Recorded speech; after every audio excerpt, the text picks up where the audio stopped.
8h30, on va pouvoir commencer. Bon matin tout le monde, bon vendredi, bonjour à tous. Merci encore une fois de vous joindre à cette micro-formation du vendredi matin qui devient un rituel qu'on aime.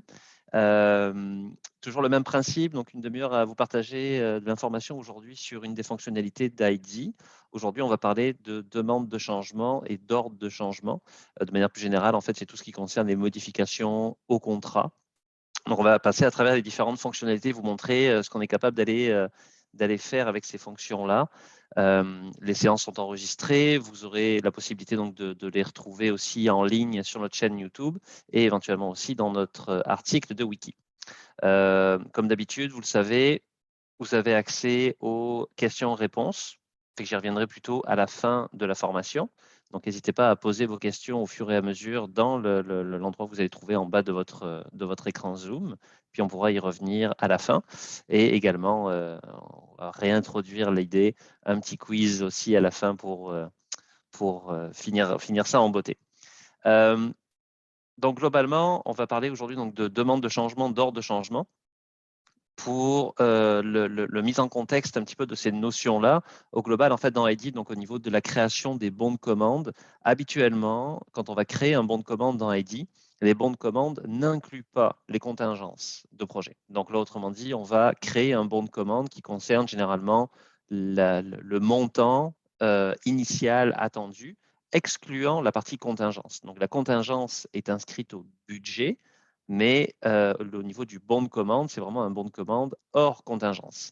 L'idée, c'est que vous allez trouver dans le bon de commande, en fait, puis on va le voir un petit peu plus tard tantôt, on va trouver le bon de commande avec son montant initial et les ordres de changement vont permettre de venir amender le bon de commande en ajoutant de la valeur à l'intérieur du bon de commande. Donc, autrement dit, on peut partir avec un bon de commande de 100 000, puis au fur et à mesure qu'on va octroyer des ordres de changement, la valeur du bon de commande va augmenter et ça va nous permettre de suivre la notion de contingence aussi au niveau du budget. Comment ça se passe concrètement au niveau d'ID pour venir justement amender le bon de commande? Donc, l'objet de la formation d'aujourd'hui, de venir créer des notions de demande de changement et après d'ordre de changement. Donc, vous allez trouver ça dans le menu exécution d'ID. Vous allez trouver donc ici deux écrans, demande de changement et ordre de changement. Pour augmenter la valeur d'un bon de commande, je dois créer une demande de changement au début. Okay, donc, l'idée, c'est qu'on va trouver ici une liste de demandes de changement qu'ensuite, je vais pouvoir regrouper ou attribuer à un ordre de changement. Et l'ordre de changement va venir à ce moment-là amender mon bon de commande. Okay, donc, ça se fait en deux étapes. D'abord, la demande de changement. Ensuite, l'ordre de changement qui va venir amender le bon de commande. Au niveau de la création d'une demande de changement, fait que toujours pareil ici, exécution, demande directive, vous avez la possibilité donc d'accéder au bouton ajouter en haut. Si vous ne l'avez pas ou si vous ne voyez pas cet écran-là, c'est purement une question de droit d'accès, donc des profils d'accès qui vont être définis et qui vont vous donner soit un accès en lecture ou en écriture à ces écrans-là. Fait que le numéro de projet qui va apparaître en haut, le choix de la composante, donc ça c'est si votre projet contient plusieurs composantes, sinon cette liste-là n'apparaîtra simplement juste pas au niveau du projet. Donc là, je vais faire une demande pour la composante de construction. Je vais déjà aussi attribuer ou lier ma demande de changement au bon de commande aussi directement. Donc ça me permet aussi de faire un lien en disant que j'ai une directive ou une demande qui est en préparation qui concerne ce bon de commande-là. La référence est un texte libre. Généralement, au niveau des organisations, on essaye de se donner une espèce de nomenclature pour venir donner une référence à la demande de changement. Fait que traditionnellement, on pourrait trouver ce genre de référence avec un DDC pour demande de changement, un S par exemple qui correspondrait à structure pour identifier la spécialité et ensuite un numéro séquentiel. Okay, donc, c'est exemple de nomenclature qu'on essaie de se donner mais il n'y a pas de limite au niveau du logiciel, mais on essaie de se donner un cadre pour avoir une certaine cohérence dans la numérotation des demandes. La date de la demande en tant que telle, le 4 ici, l'émetteur, donc de qui en fait provient la demande en tant que telle. Puis ensuite, ici, vous avez un choix de type de demande de changement. Fait que là, vous allez avoir, ces listes-là sont paramétrables donc par l'administrateur de votre système aussi, ou en passant par notre équipe de support. Traditionnellement, on va trouver 5 types a priori. Donc, une demande exécutoire, une demande non exécutoire, une instruction supplémentaire, la notion d'avenant et la notion de pénalité. L'idée, en fait, c'est que ça ne va pas influencer nécessairement le comportement d'ID. Par contre, ça va nous permettre de classer ces demandes-là selon différentes catégories. Okay, donc, ça va se retrouver aussi au niveau de certains formulaires où ça va nous permettre, encore une fois, donc, de venir classer ces notions-là pour dire combien il y a eu d'avenants, de demandes non exécutoires, etc. Si jamais vous avez besoin éventuellement d'informations même sur la catégorie ou sur les types ou sur cette nomenclature utilisée, ça va nous faire plaisir aussi de vous répondre par rapport à ça. Donc, mettons ici, on va faire une demande non exécutoire, puis enregistrer et ouvrir. Donc, au niveau après de la création de la demande ici, donc on va retrouver, mettons, le titre. Donc là, on va faire, mettons, c'est l'ajout d'une porte bleue, vous avez raison. On va ajouter une porte bleue sur notre projet, donc un titre, on va retrouver les informations qu'on a saisies au préalable. On va trouver ici la notion, donc elle est pour l'instant en préparation, puis je vais pouvoir compléter du texte ici avec la description de la demande en tant que telle. 4 sections disponibles en dessous. Donc, l'impact. Donc là, ici, on va retrouver par exemple l'impact au niveau de la discipline. Quelle est la discipline impactée? Donc là aussi, c'est une liste paramétrable. C'est que ça se peut que sur votre environnement à vous, la liste soit un petit peu différente, mais vous allez retrouver ici, par exemple, est-ce que justement, là, je l'avais mis en structure ici, c'est que je vais aller catégoriser pour dire c'est une demande qui concerne la discipline en structure. Est-ce qu'il y a un délai ici en jours qui pourrait être un délai positif ou négatif? Vous pouvez avoir des demandes de changement qui nous fait diminuer l'échéancier ici. Une règle de manière générale. Okay, donc ça, c'est juste pour vous donner un cadre aussi d'utilisation par rapport à ça, de ce que l'on voit à travers les organisations. On va venir indiquer ici un délai seulement s'il a un impact au niveau du chemin critique de votre projet. Okay, s'il n'a pas d'impact, par exemple, on dit si c'est une activité qui peut se tenir de manière parallèle et qui ne va pas influencer la date de fin de projet, on peut laisser en fait un délai ici à 0. Ce que l'on cherche principalement à capter, c'est de savoir y a-t-il un impact sur le chemin critique du projet en tant que tel, donc positif ou négatif. Au niveau après de la section ici des coûts. Donc là, ici, vous allez trouver globalement la même arborescence que l'on va retrouver ici. C'est l'arborescence en fait exacte de ce que l'on avait au niveau du budget. Okay, donc ça va nous permettre en fait de ventiler des coûts et de venir attribuer éventuellement des montants directement donc sur la ligne de structure, sur la ligne de structure qui a été montée au niveau du budget. Vous avez aussi la possibilité de dire je vais aller attribuer, attribuer ces montants-là directement sur la contingence. Donc ça va nous permettre ici vraiment de faire le suivi justement de cette enveloppe de contingence, de savoir combien y a-t-il eu de demandes qui ont été passées ou d'ordres de changement, puis d'avoir un suivi entre ma réserve budgétaire puis les ordres de changement qui ont été passés. 3 colonnes au niveau des montants ici que l'on va venir capter. Donc un montant estimé, qui est notre première évaluation de la demande de changement. Le montant soumis, qui généralement va être le montant qui a été évalué et soumis par l'entrepreneur par rapport à la demande. Et à la fin, le montant qui a été donc approuvé au final. Okay, donc là, c'est simplement venir inscrire pour dire j'ai un premier 5 000 $ ici. J'ai un montant soumis, par exemple, par l'entrepreneur à 7 500 $. Et finalement, on s'est entendu sur un montant approuvé à 6 000 $. Ça va nous permettre aussi de venir évaluer ou de venir analyser à la fin donc, des évolutions de montants entre les montants qu'on avait initialement estimés, les montants soumis, puis les montants qui ont été finalement approuvés. Donc, ça nous permet d'avoir un certain nombre de données qu'on vient accumuler au niveau de la base. Au niveau donc des coûts, on va faire le suivi donc au niveau, par exemple, de la contingence ici. Juste un rappel aussi pour vous dire que vous pourriez avoir dans votre projet plusieurs lignes de contingence évaluées. Je pourrais avoir une ligne de contingence pour des services professionnels, des contingences aussi spécifiques sur certains des items du bordereau, mettons sur la rue A ou sur la rue B. Des enveloppes de contingence sont vraiment créées en fonction des besoins du projet en tant que tel. Après la notion de coût, ici, on va trouver une section concernant les causes des demandes de changement. Donc ça, on insiste aussi beaucoup là-dessus sur la plus-value d'aller identifier des causes spécifiques au niveau des demandes de changement. Ce que l'on cherche à voir ici, puis encore là, vous avez une liste qu'Heidi va vous proposer, qui est encore une fois paramétrable, mais sur lequel on va retrouver quand même des éléments vraiment classiques à ce niveau-là. Donc dire est-ce que c'est une demande, est-ce qu'on a changé la portée du projet, est-ce que c'est une demande du client ou du propriétaire directement, des conditions de chantier, coordination, erreur, omission, réclamation, dédommagement. Bref, on va essayer d'avoir une espèce de liste et de catégoriser ces demandes-là encore une fois, pour nous permettre à un niveau projet et à un niveau portefeuille de venir analyser ces données-là, puis de dire, de manière générale, comment est-ce qu'on utilise notre contingence ou quelles sont les principales causes d'utilisation de ces contingences, donc au niveau des demandes de changement ici. Et simplement, comment est-ce qu'on va les attribuer? On va dire par exemple ici que c'est une condition de chantier. Je vais ajouter cette condition, donc cette cause à mon tableau ici. Heidi va vous laisser la possibilité également d'en changer plusieurs. Donc, je pourrais dire par exemple ici qu'il s'agit d'une demande du propriétaire également d'ajouter cette porte-là, et que ça va me permettre de créer un tableau ici qui va me permettre de répartir les montants aussi. Fait que je pourrais lui dire c'est 50% une condition de chantier, 50% une demande du propriétaire, et que ça va me permettre en fait de répartir les coûts selon 2 causes identifiées. Okay? Fait que, encore une fois, ce n'est pas un élément obligatoire à la création de la demande, mais on insiste beaucoup pour venir identifier ça. Je pense que c'est vraiment une belle plus-value ou des belles valeurs à aller chercher au niveau de vos projets, puis au niveau de la visualisation de ces projets-là. Dernière section que tout le monde connaît aussi, donc des documents associés. Donc là, pour venir joindre n'importe quel type de document, des PDF, des fichiers Excel, des photos, n'importe quoi que vous pouvez joindre à la demande ici directement. Dernier élément que vous auriez pu trouver ici, c'est si jamais il vous manque des champs, si jamais vous voudriez ajouter de l'information comme des dates,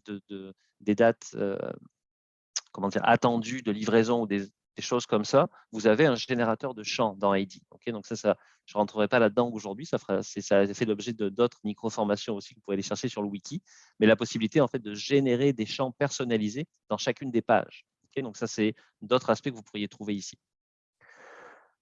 À la fin de la création de ma demande de changement qui est là, donc qui est déjà enregistrée, à partir du moment où je l'ai créée initialement, elle est déjà enregistrée dans le système, je n'ai pas d'autres boutons enregistrés qu'il y a là.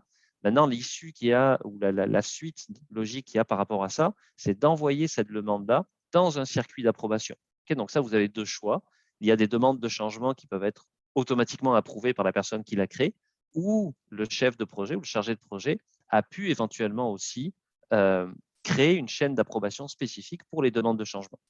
Un exemple type, en fait, où est-ce qu'on va créer ces chaînes d'approbation-là? Ça va être au niveau de l'écran du bon de commande directement. Okay, donc, si je prends, mettons, mon écran de bon de commande ici, puis qu'on ouvre donc le bon de commande en tant que tel après, donc qui est le bon de commande à l'intérieur de mon projet ici, vous avez une section qui va concerner ici la configuration des chaînes d'approbation. Donc, en configurant la chaîne d'approbation, c'est ici qu'on va pouvoir dire voici pour les demandes de changement et pour les ordres de changement. Ce sont 2 chaînes d'approbation distinctes ici. Fait qu'une première chaîne d'approbation qui dit voici mon premier approbateur, deuxième approbateur, ça va revenir à l'initiateur de la chaîne, etc. Puis on va gérer après des paliers, donc au niveau des montants.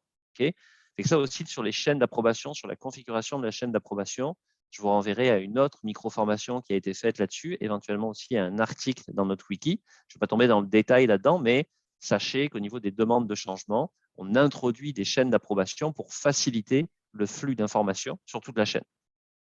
Je fais juste une petite parenthèse ici en disant pourquoi est-ce que l'on a indiqué ici des montants négatifs? C'est pour s'assurer, par exemple, que des demandes de crédit qui sont faites sur le bon de commande aussi en tant que tel, pour n'importe quelle raison, ça peut être une pénalité aussi, on veut s'assurer aussi qu'elles passent dans le flot d'approbation. Donc, des paliers par montant peuvent partir en négatif pour s'assurer de capter les crédits aussi bien que les ajouts au contrat.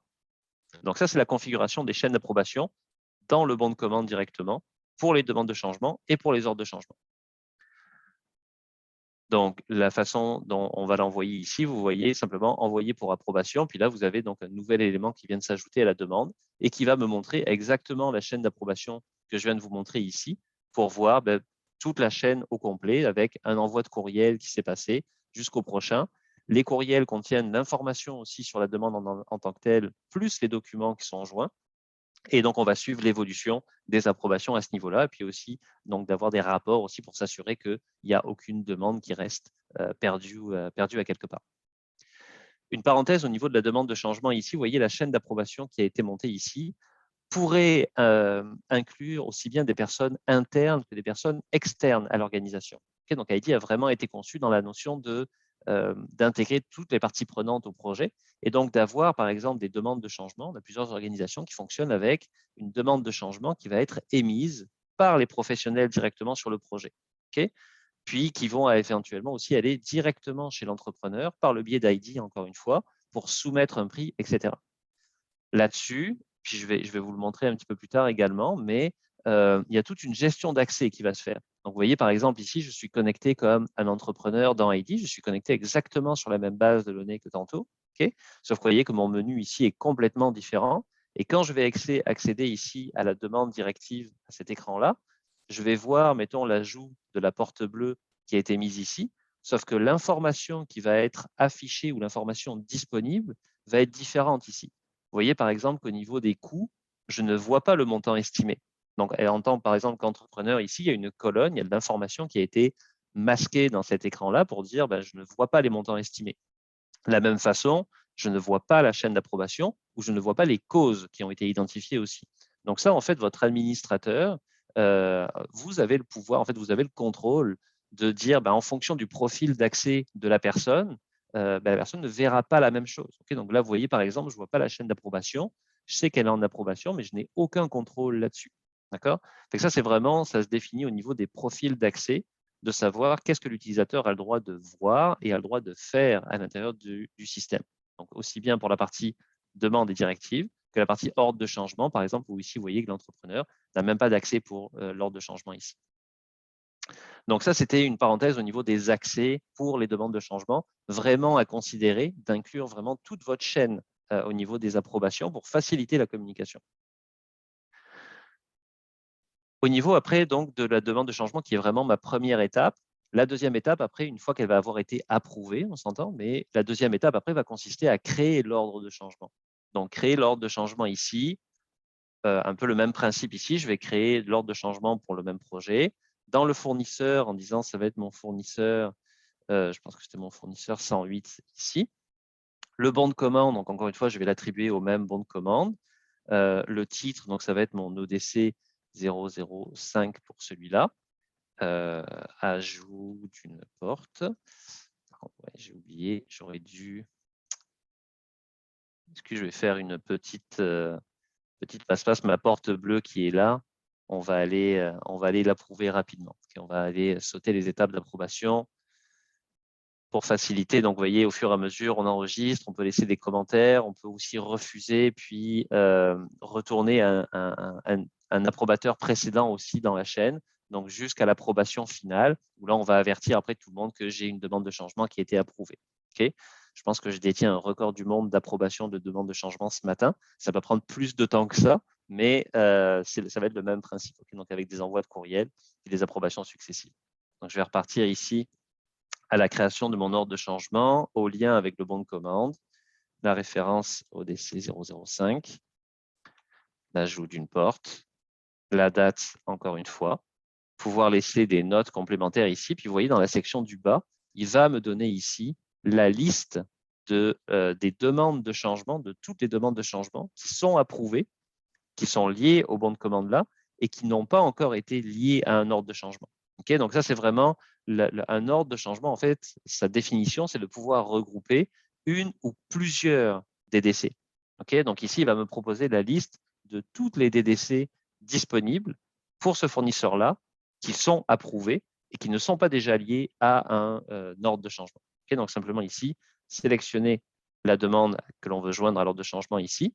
Puis à ce moment-là, en créant l'ordre de changement, on va voir ici donc la demande qui est liée, puis la ventilation des coûts, où je vais retrouver les coûts ventilés de la demande de changement qui a été liée. Okay, fait que ça, c'est vraiment la création de l'ordre de changement. En fait, l'ordre de changement en tant que tel est simplement une coquille qui contient une ou plusieurs demandes de changement à l'intérieur et qui vient agréger l'information ici. Donc, je vais retrouver l'information au niveau du délai, je vais retrouver l'information au niveau des coûts, etc. etc. Donc, ça, c'est vraiment tout agrégé ici en même temps.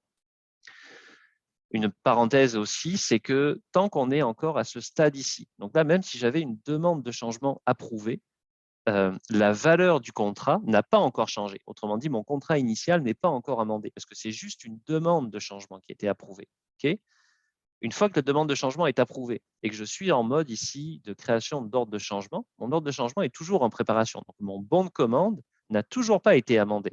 Okay, donc, il faut vraiment aller au bout du processus pour voir le bon de commande augmenter. Tant que le processus également n'est pas terminé, l'entrepreneur, par exemple, ne peut pas vous facturer un ordre de changement. Donc, tant que la demande de changement n'est pas approuvée, l'ordre de changement n'est pas approuvé, l'entrepreneur ne peut pas inclure cet ordre de changement sur son décompte ou sur sa demande de paiement.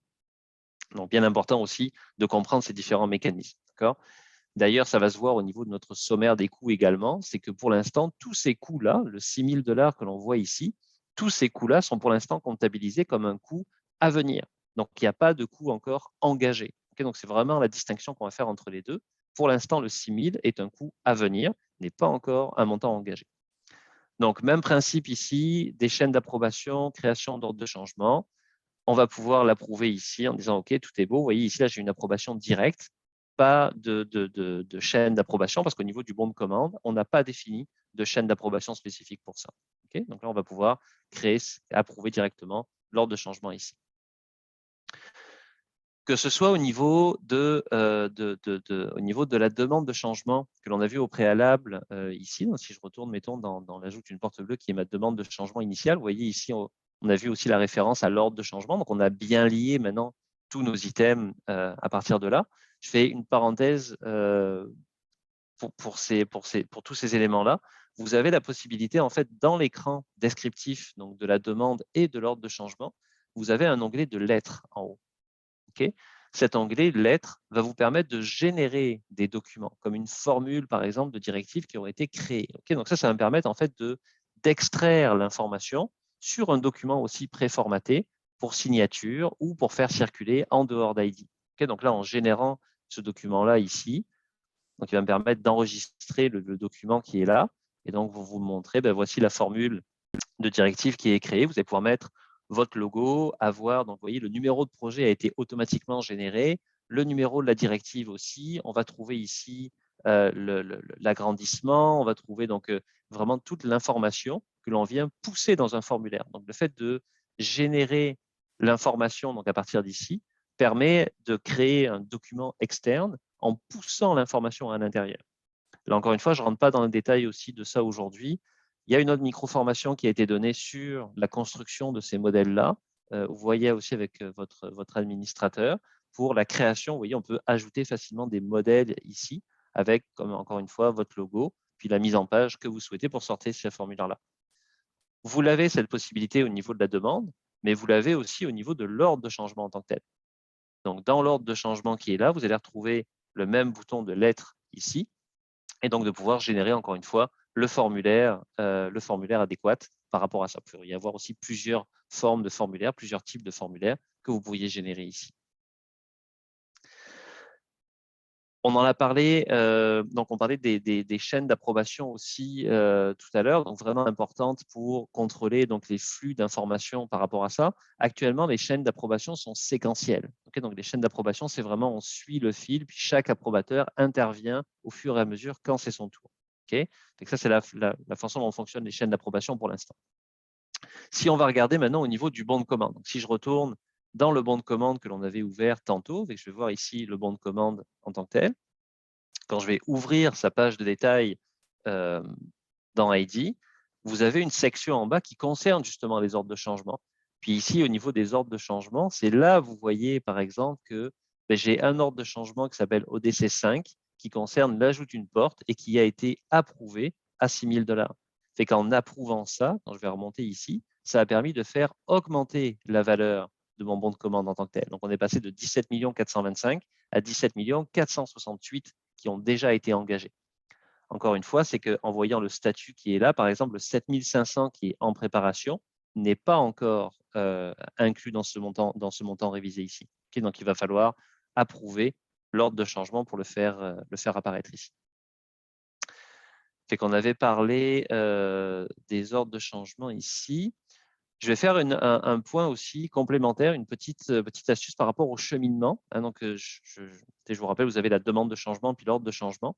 ID pourrait prendre même en amont un peu de ça. Fait que là, on a créé un lien dans l'écran surveillance ici, journal de bord. Vous allez avoir en fait la possibilité comment dire, vous pouvez créer des notes, hein, je vous rappelle, dans le journal de bord, vous pouvez prendre des photos au niveau du projet, puis n'importe qui pourrait prendre des photos, puis inscrire du texte, avoir un beau compte-rendu de rapport journalier ici qu'on va retrouver avec des informations complémentaires, des pièces jointes, donc avec toutes mes photos affichées ici, puis même la capture de la météo qui va se faire automatiquement à la journée ici, avec des prévisions aussi sur tout le long de la journée. Ça, en fait, on pourrait partir de cette journal de bord-là avec des notes sur lesquelles on a eu des échanges, par exemple, avec l'entrepreneur. Donc là, il y a eu quelque chose qui a été noté, de dire, OK, ben là, on a un problème avec telle affaire, fait que David, est-ce que tu pourrais vérifier telle affaire parce qu'on a un problème avec la fameuse porte bleue que l'on a vue tantôt. Fait qu'en ajoutant ici ces commentaires, on pourrait se rendre compte qu'à un moment donné, dans la notion de question-réponse aussi, on pourrait prendre cette note-là et la convertir en demande directive. Donc ça me permettrait en fait de faire un lien entre quelque chose qui s'est passé au chantier, par exemple, donc avec des notes, avec des photos, avec une première documentation, de transformer ça dans une directive ou une demande de changement qu'on a vu tantôt, faire les flux d'approbation, avoir un prix soumis, avoir un prix approuvé, l'ordre de changement, etc. Donc la chaîne, on est capable de le partir dès le journal de bord pour faire l'évolution par rapport à ça. Toute cette information-là, centralisée, colligée dans le logiciel. Vous allez en trouver, par exemple, aussi donc, de l'information au niveau du sommaire des coûts. Je le mentionnais un petit peu tantôt. Si je retournais ici, mettons, dans le sommaire de coûts, je verrais les fameuses, justement, directives. Donc, mettons, si je retourne dans mon onglet de construction qui est là, vous allez trouver les montants engagés, les montants en attente. Puis, vous voyez, par exemple, mes ordres de changement vont apparaître, les ordres de changement approuvés vont apparaître dans ces sections-là. Alors que, si je clique par exemple sur la ligne de contingence, je vais retrouver mon ODC numéro 5 qui a été signé à 6000. Mais vous avez également donc, toute la partie des directives qui se trouvent ici et qui, elles, sont encore en attente, à quelque part dans le flot d'approbation, à quelque part. Okay, donc là, encore une fois, je vais avoir la liste disponible ici. Okay, donc, vous avez des premiers rapports intégrés directement ici. Vous avez des formulaires disponibles dans les pages pour générer des documents.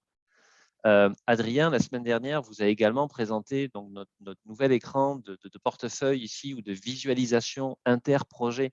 Donc, vous allez trouver un certain nombre d'indicateurs aussi qui vont porter sur les demandes de changement ou sur les ordres de changement. Ce sont des choses que l'on bonifie aussi au fur et à mesure, mais je vous renverrai à la micro-formation de la semaine dernière donc sur sur la gestion de portefeuille, justement, pour voir ces animations, puis comment configurer ces visualisations-là. Fait que là, ici, des exemples, le montant cumulé des directives non approuvées et des ODC. Donc, plein d'indicateurs que vous allez voir évoluer dans le temps ici. Là, je vais avoir le montant total des ODC. Donc, vous avez des indicateurs sur lesquels vous pouvez jouer ici.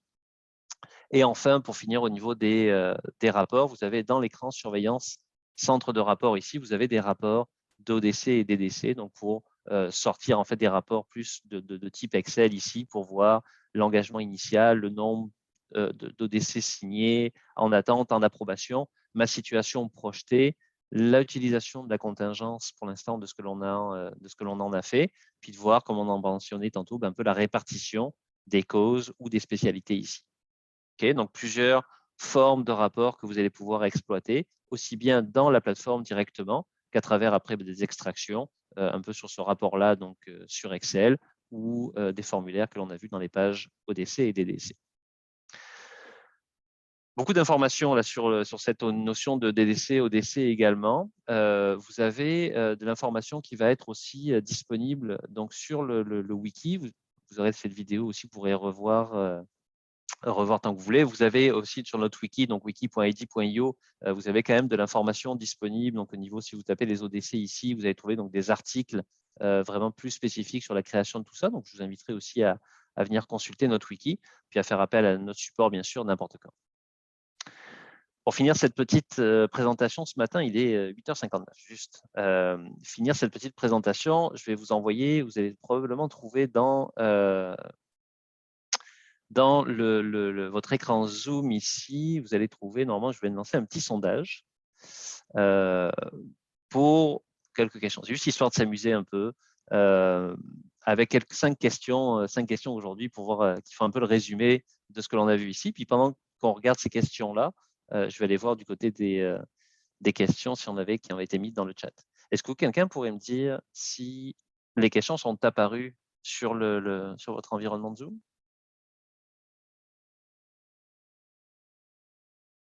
Peut-être dans le chat ou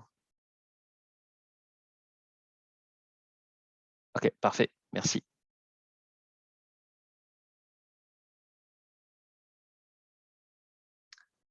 On va laisser quelques secondes pour compléter le sondage.